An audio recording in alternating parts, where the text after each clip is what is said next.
E eu quero ler com você, baseado lá em Lucas 24, verso 13. Lucas 24, verso 13, eu quero falar sobre quando Jesus transforma a nossa tristeza em alegria.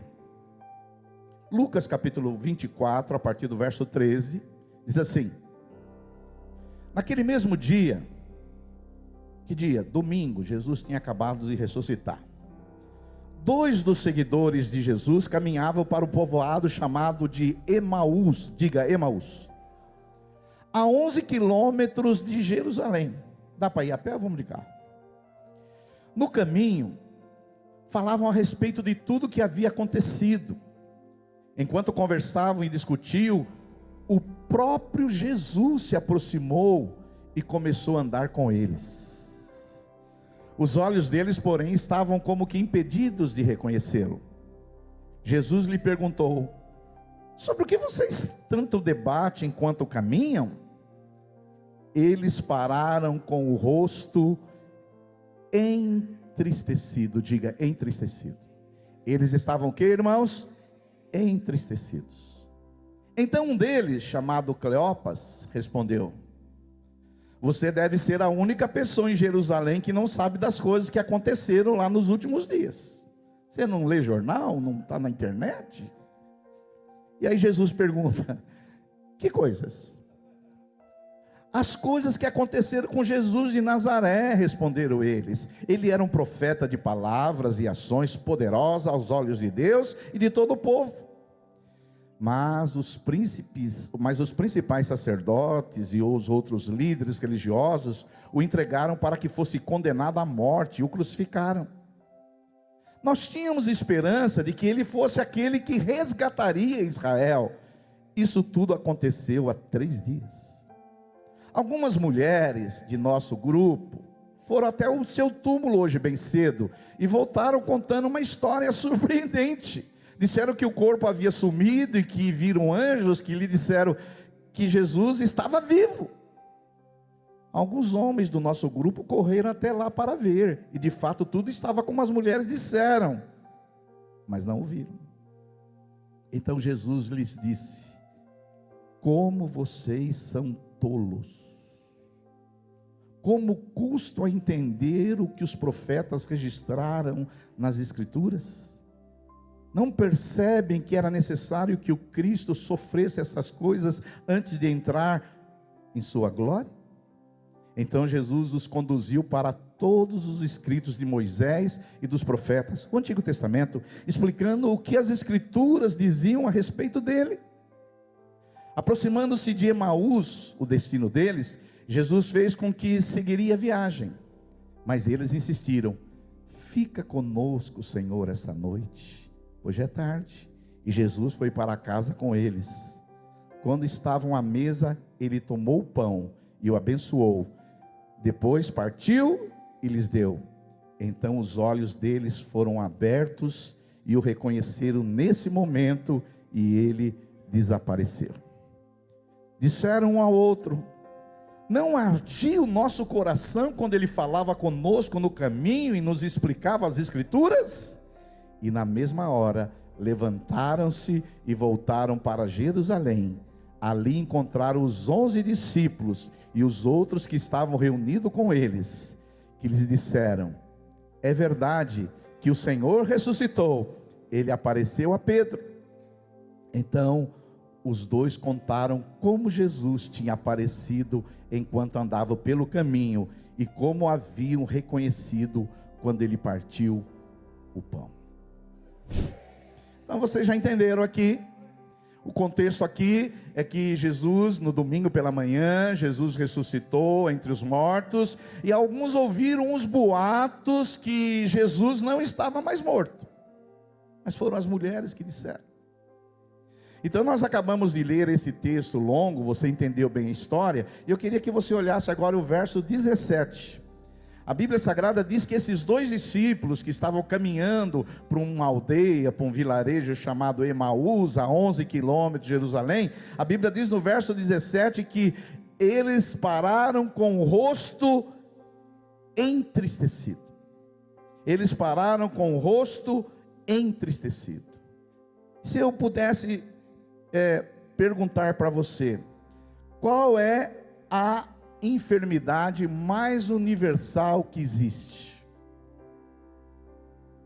A tristeza. Então, qual é a força mais destruidora que existe nesse mundo para a nossa saúde mental, física, psicológica? A tristeza. Os psicólogos e os psicanalistas dizem que esse é o sentimento que traz mais doenças às pessoas. A tristeza é a força mais destruidora que existe, chamado tristeza.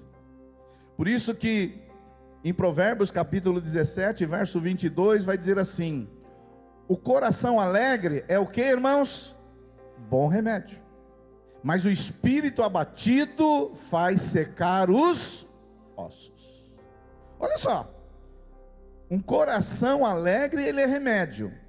Mas um espírito triste, abatido, melancólico, ele faz o quê? Que os ossos sequem. Então, Provérbios, o sábio Salomão, ele não está dizendo que a tristeza só causa a ruga, não, só causa a orelha, não. Que a tristeza faz com que os nossos ossos sequem. E por que a Bíblia fala de secar os ossos? Porque quando seca os olhos, as outras coisas já aconteceram antes. Porque os ossos fazem parte da nossa estrutura. E quando os nossos ossos secam, aí a sua estrutura acaba. E é interessante que a palavra de Deus diz que essa caminhada dos discípulos de Jerusalém, onde Jesus foi crucificado, até Emaús, eles estão aí caminhando 11 quilômetros, debaixo de uma tristeza, debaixo de uma melancolia. Eles estão cabisbaixo, eles estão com um olhar sem brilho, eles estão desanimados, eles estão com uma vida sem sentido, não há perspectiva, porque aquilo que eles esperavam não aconteceu. Por isso que é importante nós sabermos qual é a raiz da nossa tristeza. Porque a vida cristã não é uma vida de tristeza, a vida cristã é uma vida de gozo e alegria. E é importante que nós venhamos identificar as nossas tristezas. Da onde vem a tristeza? Da onde vem o meu acabrunhamento? Da onde vem a minha melancolia? Da onde vem meu estado depressivo? A importância de você saber qual é a raiz da sua tristeza, porque nós não fomos chamados para viver uma vida triste. A vida do cristão deve ser um estilo de alegria. E aqui nesse texto, a gente percebe que eles estavam tristes por um motivo, porque eles esperavam que Jesus ia restaurar Israel, e Jesus não restaurou. Esse era o motivo da tristeza deles. Mas às vezes tem pessoas que estão tristes por outras coisas. Por exemplo, Judas ficou triste porque Jesus morreu, mas principalmente porque ele traiu Jesus. Pedro ficou triste porque ele não teve a coragem de dizer que era de Jesus. Maria Madalena estava triste por causa de questões afetivas e relacionais. Então, muitas vezes as nossas tristezas são de origem e de raízes diferentes. E eu queria compartilhar com você aqui 4 coisas que você tem que saber, para que quando a tristeza chegar na sua vida, você tem que mandá-la embora. Aleluia! Mas é interessante, antes de eu falar dessas 4 coisas, se você acompanhou o texto que eu li, é interessante que eram 2 discípulos que estavam caminhando para Emaús. O nome de um era Cleopas, e o nome do outro? A Bíblia não fala. Eu fui pesquisar com os teólogos e com os biblistas, e ninguém sabe quem é o outro discípulo. Ninguém sabe. Um é Cleopas, o outro, quem é o outro? E a conclusão que eu cheguei, você não precisa chegar, porque não está na Bíblia, você não precisa acreditar nisso, é que lá não tem o nome do outro, para você colocar o seu nome. Lá era Cleopas e Silvio Galli, Cleopas e Fernando, Cleopas e Sherman, Cleopas e Joana, Cleopas e Cida, porque às vezes tem um momento na vida que nós vamos passar por tristeza. E nós precisamos descobrir as raízes dessa tristeza, para que quando essa tristeza chegar, Jesus possa transformar essa tristeza em alegria. Diga para o seu vizinho: Deus te chamou para viver em alegria. Agora não confunda alegria do que ficar dando risada que nem um bobo por aí. Que tem gente que é assim, só não, às vezes você só toca rir da boca para fora. Eu estava lá na UTI e estava alegre de ver a melhora da minha esposa. Eu quero compartilhar 4 coisas que vai ajudar você, que talvez a sua tristeza pode ter uma dessas raízes, e quando chegar, você manda ela embora. Amém? Primeiro, pastor, quando nós podemos transformar a tristeza em alegria? Quando nós não temos expectativas irreais em relação a Deus, as suas promessas e a vida.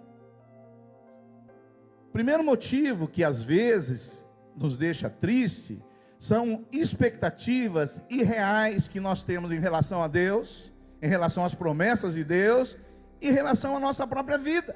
Olha só, a tristeza dos 2 discípulos, diz assim, quando Jesus perguntou, é que vocês estão tristes por quê? Eles disseram para Jesus, porque eles não sabiam que era Jesus até então, eles disseram assim no versículo 21, tínhamos esperança, tem uma tradução que diz assim, nós tínhamos expectativa de que ele fosse aquele que resgataria Israel, ou seja, eles estavam com as expectativas erradas. O que estava causando tristeza no coração desses discípulos aqui, é que eles achavam que Jesus ia resolver as questões do Israel territorial, que Jesus ia passar como rolo compressor sobre Roma, porque Israel até então era colônia dos romanos, que Jesus ia fazer o povo judeu ser cabeça e não cauda, que Jesus era um grande político, que Jesus era um grande libertador, que Jesus ia resolver todos os problemas, mas agora esse Jesus aí morreu.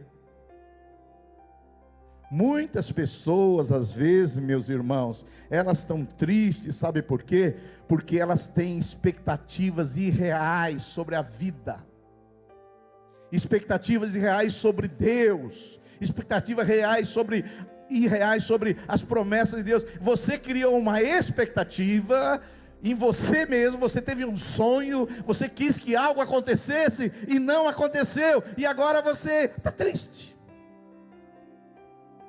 Esse era o problema dos discípulos, que eles esperavam que Jesus ia fazer uma coisa que Jesus nunca prometeu, que Deus nunca prometeu, que não havia nenhuma promessa, e eles criaram uma coisa que não existia. E talvez você, em algum momento da sua vida, que você está passando, ou você já passou, ou você poderá passar, é que você criou algo aí em você, que não tem nada a ver com o que Deus tem para você.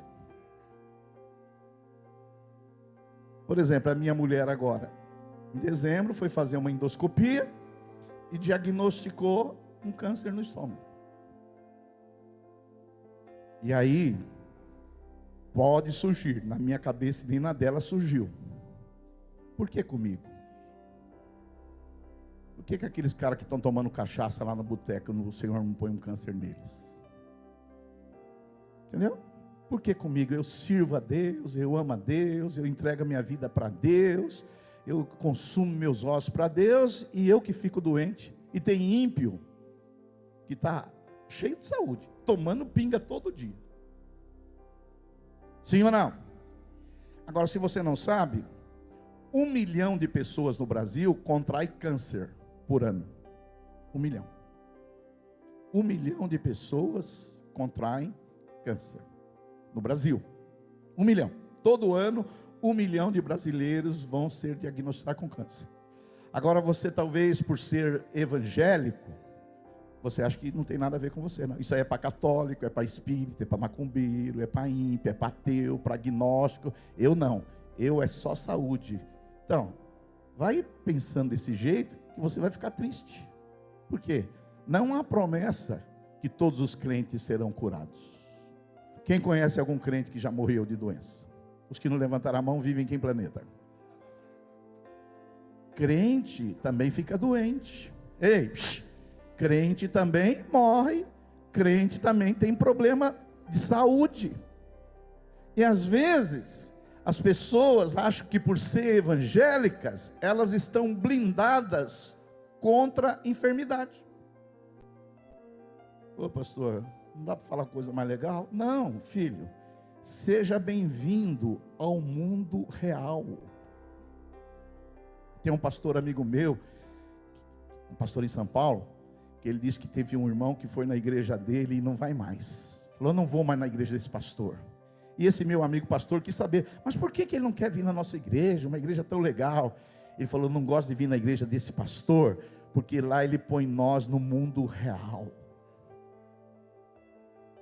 Porque deixa eu falar para você, se você ouvir muito pregador da internet, você vai viver num mundo que não existe. O mundo que eles criaram, onde crente não fica doente, onde crente não morre, onde crente não passa sofrimento, onde crente não passa por aflição. Deixa eu falar para você, nessa igreja aqui, nós vamos tentar botar você no mundo real. Pastor, vocês não acreditam em milagre? Como não acreditamos? Vamos fazer 21 dias de milagre? Acreditamos no milagre, mas acreditamos também que o Filho de Deus não está isento de dificuldade. Jesus falou, nesse mundo você vai ter aflição, nesse mundo você vai ter sofrimento, nesse mundo você vai ter tribulação, mas tem de bom ânimo, eu venci o mundo. Diga aí um glória a Deus aí, aleluia. Essas expectativas, irmãos, ela pode trazer tristeza no seu coração. Você toma muito cuidado, porque esses homens ficaram tristes, porque eles deviam ter expectativa em outras coisas, que Jesus falou que ia ressuscitar, mas as expectativas dele eram numa coisa que não tinha nada a ver com Jesus, não tinha nada a ver com Deus, não tinha a ver nada com a promessa de Deus, e isso pode deixar você muito triste. Você imaginou que o seu filho ia ser assim, que a sua filha ia ser assim, que o seu marido ia ser assim, que a sua mulher ia ser assim, que o seu líder ia ser assim, que o seu pastor ia ser assim. E não aconteceu nada disso. E aí você ficou o quê? Muito triste. Deixa eu falar para você, irmão. Deus muda a nossa tristeza em alegria quando nós não temos expectativas irreais. Não fica escondendo doença, é feio isso aí. Estou firme e forte, mas lá você sabe quantos 10 comprimidos por dia. Fala aí que está tomando 10 comprimidos por dia. Tem pessoas que vieram para o mundo evangélico e acham que ser crente é viver num planeta cor-de-rosa. Eu mesmo, a minha filha casou esse ano, Thalita Gali. Eu sonhava um casamento para minha filha, convidar a igreja toda, eu ia pagar uma festa, churrasco, pastor Honório, vai ser um negócio assim. O pastor Aloysio fez uma festa dessa para a filha dele, foi muito bonito. Eu falei, minha filha, quando casar, vou fazer uma festa, eu vou gastar o que eu não tenho por casa. Aí ela casou esse ano. Eu falei, então vamos conversar. Ela falou, já está decidido, pai. Falei, mas como assim decidido? Eu não participei? Ela falou, não, mas o casamento é meu, não é seu. Falei, é verdade, o casamento é seu. Eu falei, então como é que vai ser? Onde vai ser a chácara? Que lugar que vai ser? Ela falou, não tem chácara, pai. É eu, você, a mãe, o meu marido, a mãe e a irmã dela. Só num restaurante, você vai lá, faz uma oração, eu vou embora.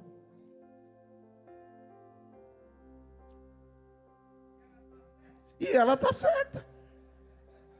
E sabe, ela está certa, sabe por quê, Natal? Porque ela disse assim, pai, eu não quero gastar dinheiro com uma festa que vai durar uma noite. E eu não quero que você gaste dinheiro também. Então, mas você põe expectativa em coisas que não é para você colocar, porque o casamento é dela, não é meu. Quando eu casei, eu fiz do jeito que eu queria. Aí você tem expectativa que o seu filho vai ser médico. E aí ele resolve vender pastel na feira. E aí? Hã? E é muito bom também. Agora, você tem expectativas. Por exemplo, quando ele não está aí hoje, eu vou falar. Ele está lá visitando ela. Eu tinha expectativa que meu filho fosse pastor. Tinha expectativa. Mas nunca falei que ele tivesse ser. Falei, esse menino vai ser um homem de Deus, um pastor. Irmãos,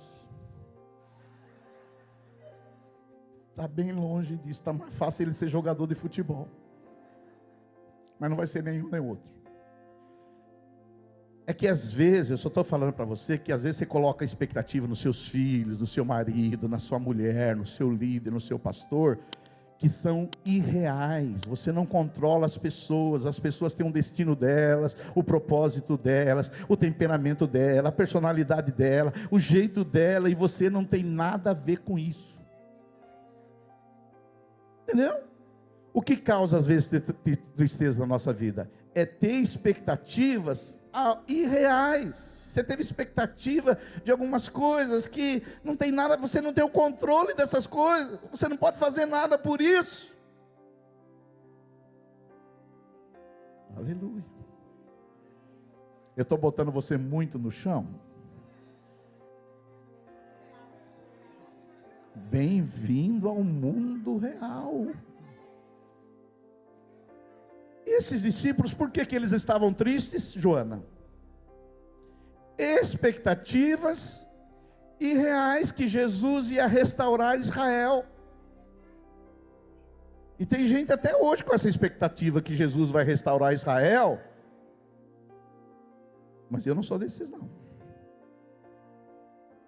Eu não sou desses não. Então deixa eu falar uma coisa para você. Às vezes você está triste porque você tinha uma expectativa que você não podia ter uma doença. Pô, pastor, eu faço academia, alimentação sem açúcar, pastor, e eu tenho expectativa que eu nunca vou ficar doente. Ó, vou falar para você, a minha mulher, se tem pessoas que comem e tem uma boa alimentação, ela era uma das principais, porque ela é quase vegetariana, meio oficial vegetariana, que de vez em quando ela vê um franguinho, ela quer comer também. Então, às vezes, você fez uma boa alimentação, você faz academia, você dorme bem, você bebe água, você fala tudo que esse povo está falando aí na internet. E é bom fazer mesmo, porque isso o risco diminui. Mas quem garante que você amanhã não vai fazer um exame de sangue e dar um problema lá no seu exame de sangue? Ei!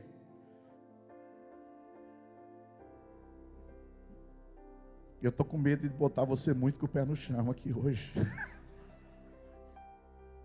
Não, pastor, eu quero uma igreja que me engane. Eu quero uma igreja que me fale um monte de coisa, que eu vou prosperar, que eu vou ficar rico, que eu vou trocar de carro, e que eu vou ganhar 10 vezes mais que eu ganho. Eu quero uma igreja assim. Então, filho, essa aqui não é essa igreja. Viu, Will? Não é essa igreja.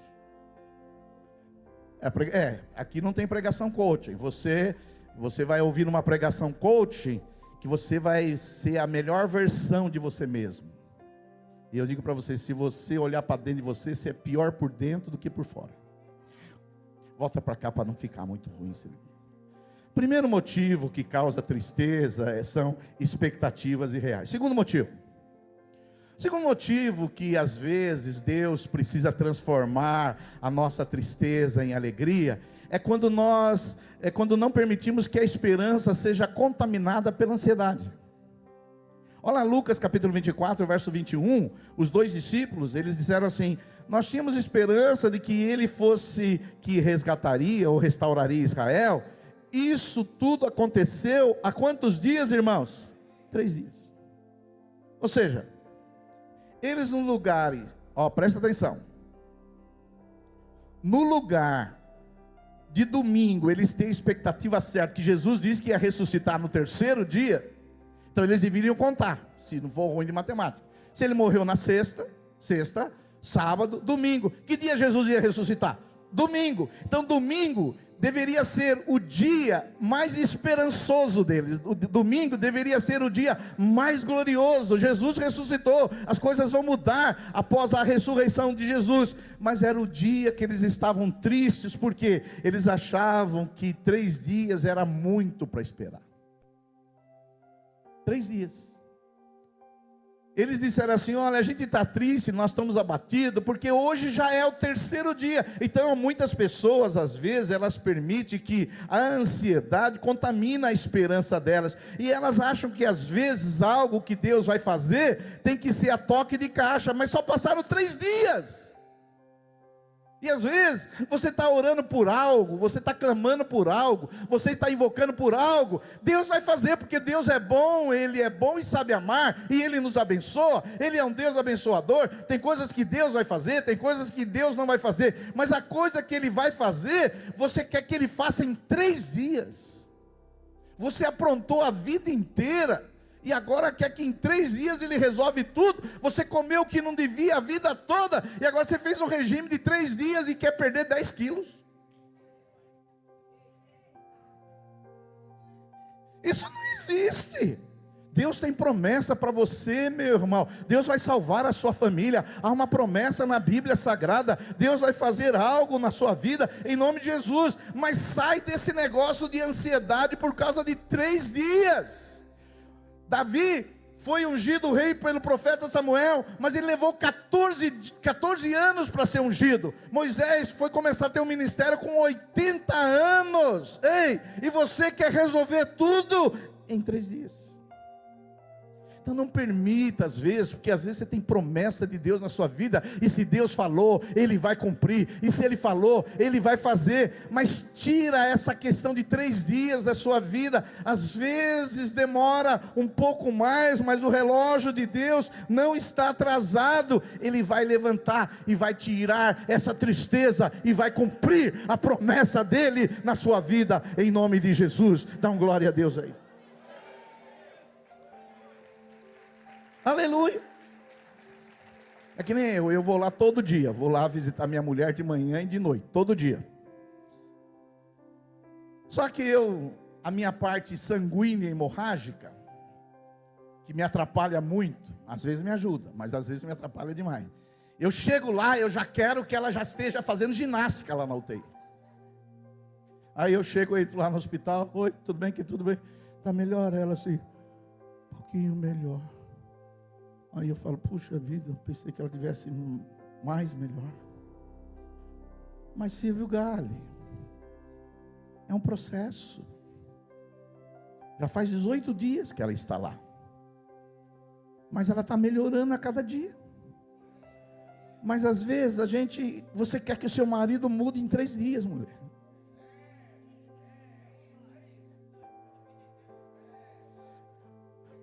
Em 3 dias ninguém muda.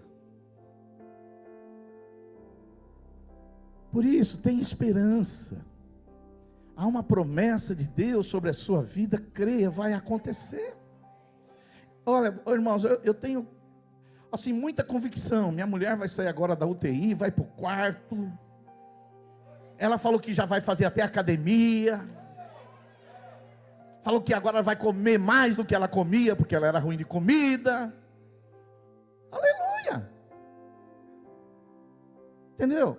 Agora, às vezes as pessoas vão ficando perdendo a alegria, porque elas esperaram que Deus ia fazer a coisa rápida, e não aconteceu. Às vezes isso que está entristecendo você, isso às vezes leva você a ficar frio, alguns se desviam, por quê? Esperaram uma coisa rápida demais. Mas eu tenho certeza que aquele que começou a boa obra na sua vida, Ele vai estar aperfeiçoando até a volta de Jesus Cristo. Aleluia. Aleluia. Terceiro, pastor, quando que Deus transforma a nossa tristeza em alegria? Quando a gente compreende que voltar muitas vezes não é covardia. Vocês sabem que os discípulos, eles viram que Jesus morreu, eles estavam caminhando para Emaús. Mas quando eles tiveram lá a revelação, que Jesus abriu os olhos deles, eles fizeram o quê? Voltaram. Eu sei que nós somos permeados por uma teologia triunfalista, que não nos prepara para ser perseverantes até o fim, mas só nos prepara para a vitória.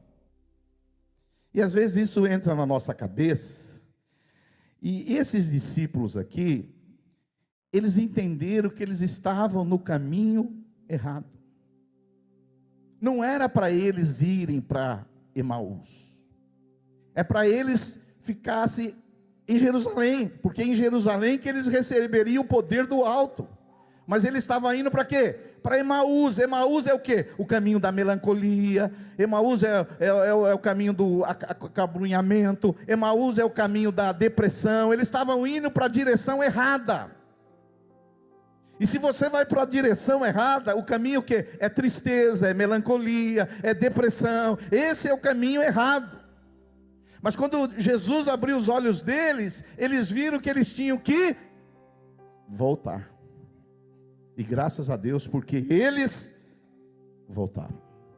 E às vezes você está triste, sabe por quê? Você está no caminho errado, mas você não tem a humildade de querer voltar. Você está no caminho errado, mas eu capoto, mas não breco. Vai nesse caminho, vai. Eu sei que às vezes é triste, é humilhante voltar. Mas canta quem é a música do Roberto Carlos. Eu voltei agora para ficar.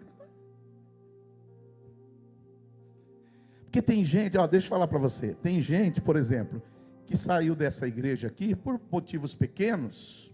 E eu encontro alguns na rua. E eles só não voltam porque tem vergonha. Sim ou não? Mas se voltasse, seriam tão abençoados. Se voltasse, seria uma bênção para nós, para eles, seriam enriquecidos. Mas eles estão naquele caminho, mas eles falam, mas pastor, se eu voltar, as pessoas vão ficar olhando para mim. Eu falo, no começo vão mesmo.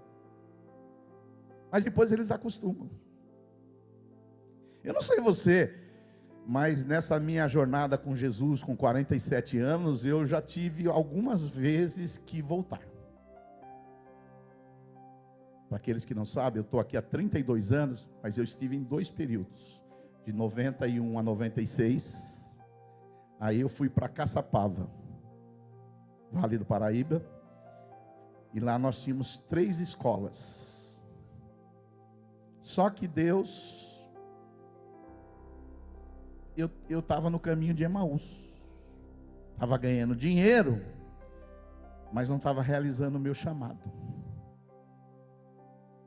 Aí, o que aconteceu? Eu fiquei lá 2 anos, falei para minha mulher, olha, Abraão, quando saiu da promessa de Deus, Gênesis 12, e foi para o Egito, deu tudo errado na vida dele. Lá ele negou que a mulher era a esposa dele, ele mentiu, ele fez um monte de coisa errada. Mas o que ele fez? Ele voltou para o lugar onde a bênção de Deus fluía, porque a bênção de Deus, ela flui num lugar, no centro da vontade de Deus. E eu me lembro quando o pastor Jorge, hoje é o nosso pastor lá em Sorocaba, ele falou, Silvinho, você não vem me chamar de Silvinho, eu não tenho essa intimidade com você.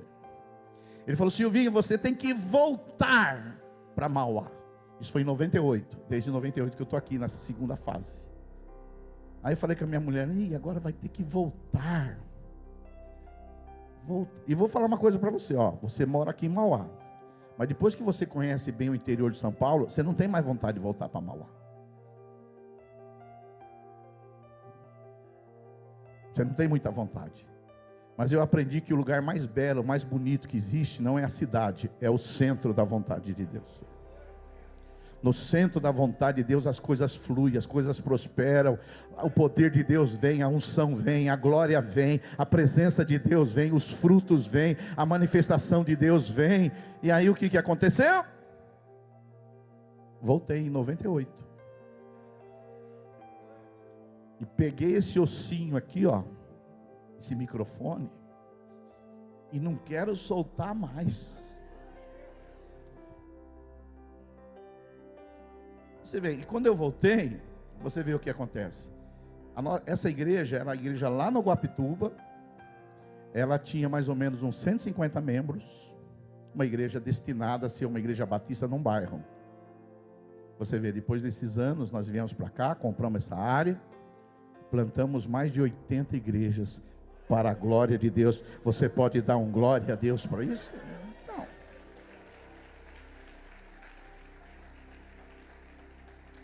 Por isso, você que estava feliz que eu fiquei 2 domingos sem vir aqui, acabou a sua felicidade. Porque essa aqui é o meu lugar. É o meu lugar estar aqui. Amém? Por isso, deixa eu falar para você. Se você perceber que o caminho que você está indo é o caminho de tristeza, melancolia, você pisou lá na coisa e viu que a coisa não foi, volta. Porque às vezes nós não sabemos a vontade de Deus. Às vezes a gente vai ter que pisar nas águas. Pedro não teve que pisar. Ele falou: Jesus, posso ir aí? Pode. Mas quando a coisa começou a afundar, o que ele fez? Voltou. Então vê se o caminho que você está andando é o caminho da alegria, porque no centro da vontade de Deus tem alegria, tem unção, tem presença de Deus. Mas quando você está no caminho de Emaús, qual é o caminho? Da tristeza, da depressão, do acabrunhamento. É um lugar terrível. É assim que Deus vai transformando a nossa tristeza em alegria. E por último, você preparou aquela música que eu pedi, pastor Paulinho? Nós vamos cantar uma música sobre alegria. Porque hoje, se você estiver triste, o Espírito Santo vai colocar alegria aí no seu coração. Quarto, pastor, quando que Jesus transforma a nossa tristeza em alegria? Quando acreditamos piamente que a alegria será restituída. Você crê que o Espírito Santo pode restituir totalmente a alegria que Deus colocou em você, em nome de Jesus? Pastor, mas onde está isso? Olha só o verso 30. Aí Jesus se revela para os 2 discípulos de Emaús. Os 2 discípulos entendem que era Jesus. Eles voltam para Jerusalém, eles encontram ali com os apóstolos, e a primeira evidência que eles estão alegres está no verso 30. Aí quando eles voltam, encontram os apóstolos, quando estava à mesa, ele tomou o pão, Jesus, e abençoou, partiu e lhes deu. Então os olhos deles foram abertos e reconheceram. Nesse momento Jesus desapareceu. No verso 32 diz assim: disseram um ao outro: não ardia o nosso coração quando Jesus falava no caminho e nos explicava as Escrituras? Então, deixa eu falar para você, Deus restaura a nossa alegria, a primeira evidência é que quando os nossos olhos estão fechados, pela decepção, pela dor, pelas falsas expectativas, Jesus vem e abre os nossos olhos, porque Ele ressuscitou, Ele não está morto, há um brilho, há uma esperança, há uma glória. Então aí Jesus começa a restaurar a alegria dos discípulos, aleluia, aleluia. E às vezes, meus irmãos, Deus precisa abrir os nossos olhos. O Espírito Santo precisa fazer o quê? Abrir os nossos olhos. Você tem uma doença? Tenho. Não nego que tem essa doença, mas eu creio que Deus vai fazer um milagre, que Deus vai me curar. Os meus olhos foram abertos. Jesus é poderoso. Jesus, Ele tem coisas maravilhosas para a minha vida, e os olhos dele se abriram. Hoje eu peço para que o Espírito Santo abra os nossos olhos, para que nós possamos ver as coisas que Deus tem para nós, as coisas que Ele prometeu, não as coisas que Ele não prometeu, e ter expectativas erradas. Que o Espírito Santo abra os seus olhos. Talvez você está com o olho fechado, indo para o lugar errado, tendo expectativas erradas, sonhos errados, caminhos errados, mas que o Espírito Santo abre, e quando Ele abre os seus olhos, a alegria vem. Oh, aleluia, aleluia. Eu falo: Senhor, abre meus olhos. Talvez eu vivo num mundo que não existe, um mundo cor-de-rosa, um mundo irreal, esse mundo perfeito que nós vamos ter só no novo céu e na nova terra. Lá sim não haverá choro, lá não haverá dor, lá não haverá sofrimento. Deus vai criar um novo céu e nova terra. Mas aqui não, filho, isso aqui é um vale de lágrimas, isso aqui é sofrimento, isso aqui é dor, isso aqui às vezes é tristeza. Nós vamos passar por isso, mas o Senhor vai derramar a alegria dele no nosso coração. A segunda evidência está aí no verso 32, eles dizendo assim: olha, disseram um ao outro: não ardia o nosso coração quando Ele falava conosco o caminho e nos explicava as Escrituras? Jesus deu a eles uma percepção da alma e do coração. Eles viram que o coração deles estavam queimando por causa de quê? Porque Jesus expôs o quê? A Bíblia Sagrada. Jesus começou a contar sobre ele de Moisés até os profetas. Deixa eu falar para você, às vezes o seu coração não muda de tristeza por alegria, porque você fica aí ouvindo não as escrituras. Você olha aí, mensagem triunfalista, você fica ouvindo coaching, neurociência e por aí vai. Essas coisas não são ruins, mas isso aí não é o evangelho. Agora, por que o coração deles queimava? Porque Jesus estava expondo o quê? A palavra, as escrituras, mostrando onde ele estava nos profetas, na lei, no Gênesis, no Levítico, no Êxodo, no Apocalipse. Jesus estava expondo o quê? A Bíblia Sagrada. É a Bíblia Sagrada que vai alegrar o seu coração. Quando você lê a Bíblia Sagrada, o seu coração se enche de alegria. Porque você pode ter uma noite triste, uma semana triste, mas quando você acorda de manhã e lê a Bíblia Sagrada, ela vai trazer alegria ao seu coração.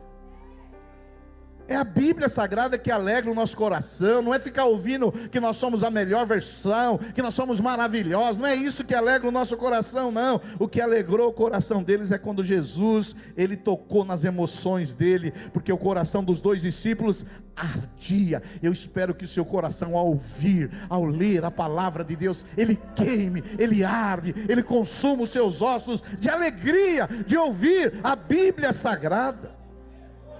Aleluia. E a terceira evidência que a gente vê que a alegria veio neles, está no verso 34, que diz assim: que lhes disseram, é verdade que o Senhor ressuscitou, e ele apareceu a Pedro. É interessante que esses dois discípulos, eles voltam agora para Jerusalém, e eles encontram os discípulos com as mulheres reunidas. Só que havia ali muitos comentários. Por quê? As mulheres foram lá no túmulo e viram que Jesus ressuscitou. Só que depois Pedro foi lá e não viu. Aí, então Pedro falava uma coisa, as mulheres falavam uma outra coisa, João Marcos falava outra coisa, e todo mundo falava uma coisa. Mas quando os dois discípulos chegaram lá, eles disseram: nós vimos, Jesus ressuscitou. E quando Jesus aparece, o coração deles se enche de alegria. Aleluia. No versículo 35 diz assim: então os dois contaram como Jesus tinha aparecido enquanto andava pelo caminho, e como haviam reconhecido quando ele partiu o pão. Enquanto contava isso, o próprio Jesus apareceu entre eles e lhes disse: paz seja com vocês. Jesus é o motivo da nossa alegria. Digam glória a Deus. Aí eles encontram uma razão para viver, um sentido para viver, uma nova esperança para viver. Eu quero dizer para você que veio aqui nessa manhã, não importa a tristeza que veio, não importa se você colocou expectativas erradas, não importa que seu coração for contaminado pela ansiedade, não importa se você estiver disposto de sair do caminho do estado de depressão, do caminho da tristeza, do caminho do acabrunhamento. Se você estiver disposto, eu quero voltar, Jesus vai encher o seu coração de alegria. Alegria como estilo de vida, alegria quando o Espírito Santo nos enche. E o Senhor me deu um versículo, eu encerro lendo esse versículo com vocês, Isaías 61:7. Em lugar da vossa vergonha, tereis dupla honra. Em lugar da afronta, exultareis na vossa herança. Por isso, na vossa terra, possuirão em dobro, e tereis perpétua alegria.